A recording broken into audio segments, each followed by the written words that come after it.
کیے، اللہ تعالیٰ نے ان کے اخلاص کی قدر کرتے ہوئے اس غار کے پتھر کو ہٹا دیا۔ جس انسان کے اندر اخلاص آ جائے اور وہ آدمی دنیا میں ہر جگہ کامیاب اور کامران ہو جاتا ہے۔ دعا کیا انہوں نے فَأَفْرِجْ عَنَّا، پروردگار اخلاص ہمارے اس کام میں ہے، اے میرے پروردگار اس پتھر کو ہٹا دیا گیا۔ میرے بھائیوں، جس کے سینے میں اخلاص ہو اس کا سینے میں کبھی کینہ نہیں ہوتا۔ جس کے سینے میں اخلاص ہو، اللہ تبارک و تعالیٰ کی رضامندی ہو، اللہ تعالیٰ کی خوشنودی ہو، اس کا سینے کے اندر کبھی جلن نہیں ہوتا، اس کے سینے میں کبھی حسد نہیں ہوتا، اس کے سینے میں کبھی بغض نہیں ہوتا، اس کے سینے میں کبھی عداوت نہیں آتی، اس کے سینے میں کبھی دشمنی نہیں آتی، اس کے سینے میں کبھی فساد کے الفاظ نہیں اجاگر ہوتے، بلکہ مخلص انسان کا سینہ پاک ہوتا ہے، اس کا سینہ پاک ہوتا ہے ہر کینے سے۔ اللہ تبارک و تعالیٰ اس انسان کے مقام کو اس انداز میں بلند کرتا۔ پیارے نبی صلی اللہ علیہ وسلم نے فرمایا، جو اللہ کا بندہ، جو اللہ تعالیٰ کا مخلص ہو، وہ بندوں کے حق میں بھی اخلاص والا مخلص بندہ ہو جاتا ہے۔ نبی صلی اللہ علیہ وسلم نے فرمایا، 3 صفتیں ایسی، ثلاث لا یذل علیہن قلب مسلم، جس سینے میں 3 چیزیں جمع ہو جائیں، اللہ کے نبی صلی اللہ علیہ وسلم نے فرمایا اس کا سینہ ہمیشہ حسد، جلن، کینے سے پاک ہوتا ہے۔ نمبر 1، اللہ کے نبی صلی اللہ علیہ وسلم نے فرمایا اخلاص العمل للہ، جو بھی عمل کرتا ہے صرف وہ اللہ کی خوشنودی کے لیے کرتا ہے۔ لوگ اسے کیا کیا کہہ رہے ہوں، لوگ اسے کیسے کیسے پوچھ رہے ہوں، لوگ اسے کیسے کیسے سمجھا رہے ہوں، لیکن وہ کہتا ہے میں اللہ کے لیے کر رہا ہوں۔ کتنے لوگ ہیں، آپ دے رہے ہیں اس کو، آپ کھلا رہے ہیں اس کو، آپ پہنا رہے ہیں اس کو، وہ آپ کے بارے میں ایسا کہتا ہے، وہ آپ کے بارے میں ایسا کہتی ہے، وہ کہتا ہے کہ میں صرف اللہ کو راضی کرنے کے لیے کر رہا ہوں۔ بھائی وہ میری برائی بیان کرے کہ نہ کرے، وہ میری اچھائی پیش کرے کہ نہ کرے، لیکن میں جو کر رہا ہوں اللہ کو راضی کرنے کے لیے کر رہا ہوں۔ میں اپنے کان سے کسی کے بارے میں برائی سننا ہی نہیں چاہتا۔ میرے بھائیوں، اخلاص عمل اللہ کے لیے ہونی چاہیے۔ نمبر 2، اللہ کے نبی نے فرمایا مسلم حکمرانوں کو ان کی خیر خواہی چاہنا، مسلم لیڈروں کی خیر خواہی چاہنا، مسلم امیروں کی خیر خواہی چاہنا، مسلم رہنماؤں کی خیر خواہی چاہنا، جتنے بھی یہ کام نیک ہوتے ہیں ہمارے بڑے مسلمان ہیں ان کی خیر خواہی چاہنا، اللہ تبارک و تعالیٰ اس بندے کو مخلص کہتے ہیں۔ اور فرمایا وَلُزُومِ جَمَاعَتِهِمْ، اور جماعت کے ساتھ کام کرنا، یہاں تک کہ تو اسلام نے کہا کہ اکیلے کھانا بھی نہ کھاؤ، جماعت کے ساتھ کھاؤ، ساتھ میں بیٹھ کر کے کھاؤ، اپنے گھر میں اپنے بال بچوں کو چھوڑ کر کے نہ کھاؤ، اپنے بیوی بچوں کے ساتھ الگ ہو کر کے نہ کھاؤ، بلکہ کھانا بھی جب کھاتے ہو تو آپ علیحدہ نہیں، جڑ کر کے کھاؤ۔ اس میں جماعت کے کھانے میں بڑی برکت ہے۔ میرے بھائیوں، اخلاص انسان کو اتنا بلند مقام اور مرتبے پر لے کر کے جاتا ہے۔ اگر اخلاص اگر اس انسان کے اندر نہیں، نفس پرستی اگر آ جاتی ہے، اللہ تبارک و تعالیٰ اس کو قبول نہیں کرتا، اس کو پسند نہیں کرتا۔ یہ سب سے بڑا شر ہے، یہ سب سے بڑا گناہ ہے کہ انسان کے اندر نفس پرستی آ جائے۔ نفس پرستی بڑا گناہ ہے۔ نفس پرستی ہی تو کیا تھا شیطان نے، انا خیر من، اللہ نے فرمایا سجدہ کرو، اس نے کہا کہ میں کیوں کروں، اس لیے کہ میں اس سے بہتر ہوں، انا خیر من۔ یہ نفس پرستی شیطان کو دھتکار دی، یہ نفس پرستی شیطان کو جنت کا ذمہ دار نہیں بنائی، یہ نفس پرستی شیطان کی بے عزتی کرائی، یہ نفس پرستی یہ شیطان کو برباد کر دی۔ شیطان نے شرک نہیں کیا، شیطان نے زنا نہیں کیا، شیطان نے گناہ نہیں کیا، شیطان نے چوری نہیں کیا، شیطان کیا کیا؟ نفس پرستی کیا۔ جو نفس پرستی کرتا ہے یہ بڑا گناہ کرتا ہے، اللہ تبارک و تعالیٰ اس کو مانتا نہیں۔ میرے بھائیوں، اخلاص اگر ہونا ہے تو عبادت کا غرور چھوڑنا ہے۔ بہت سارے لوگوں کے اندر عبادت کا غرور ہے، میں 5 وقت کا نمازی ہوں، میں صف اول کا نمازی ہوں، میں نفل نمازیں پڑھتا ہوں، میں تہجد پڑھتا ہوں، میں رات کی تلاوت کرتا ہوں، میں قرآن مجید کی تلاوت کرتا ہوں، میں نفل روزے رکھتا ہوں، میں فرض روزے رکھتا ہوں، اور پھر میں رکھوں تو یہ میری آخرت بننے والی ہے۔ اگر میں اس کے بدلے میں آپ سے کہتا پھروں، آپ فرض نماز پڑھ کے چلے جاتے ہیں، سنت بھی نہیں پڑھتے، یہ فلاں آدمی کبھی سنت نہیں پڑھتا، میں نے کبھی دیکھا نہیں، آپ کو اس کے چرچے کی ضرورت نہیں۔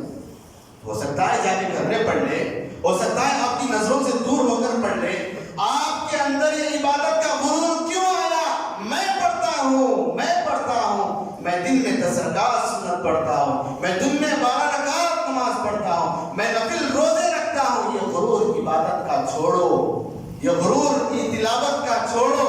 میں غرور یہ ذکر کا چھوڑو، جبھی تم کامیاب ہوں گے۔ میرے بھائیوں، شیخ سعدی نے بڑا اچھا واقعہ نقل کیا اپنی کتاب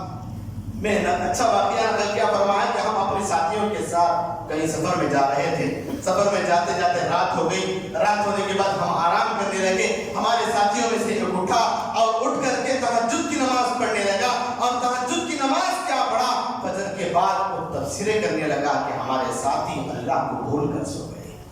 ہمارے ساتھی تہجد چھوڑ کر کے سو گئے، ہمارے ساتھی تلاوت چھوڑ کر کے سو گئے، اور لوگوں سے تبصرے کرتا رہا۔ شیخ سعدی رحمہ اللہ نے فرمایا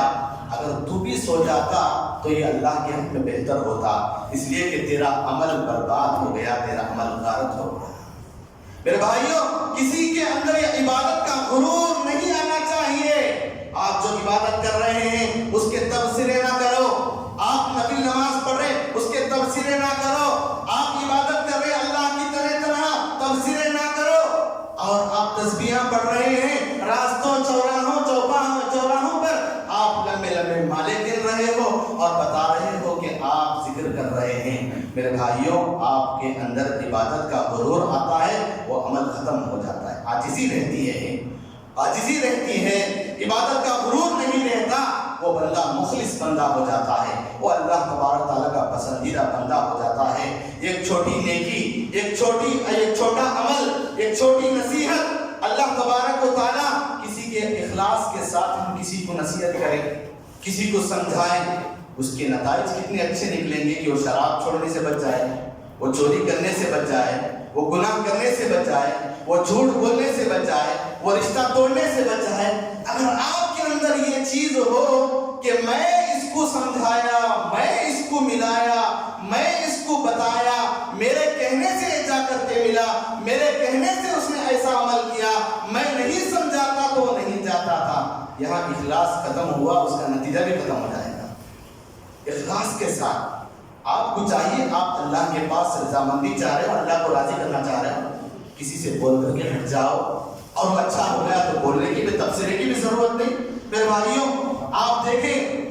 بہت سارے ایسے واقعات ہمیں ملتے ہیں جب ہم پڑھتے ہیں حافظ عبد الغنی المقدسی رحمہ اللہ، جو 6 صدی کے ایک بڑے مایہ ناز اور پائیدار عالم اور اچھے امام وقت کے، ان کے تعلق سے سوانح حیات میں بہت سارے لوگوں نے نتائج لکھے ہیں، ان کے سوانح حیات میں لکھے ہیں کہ ان کو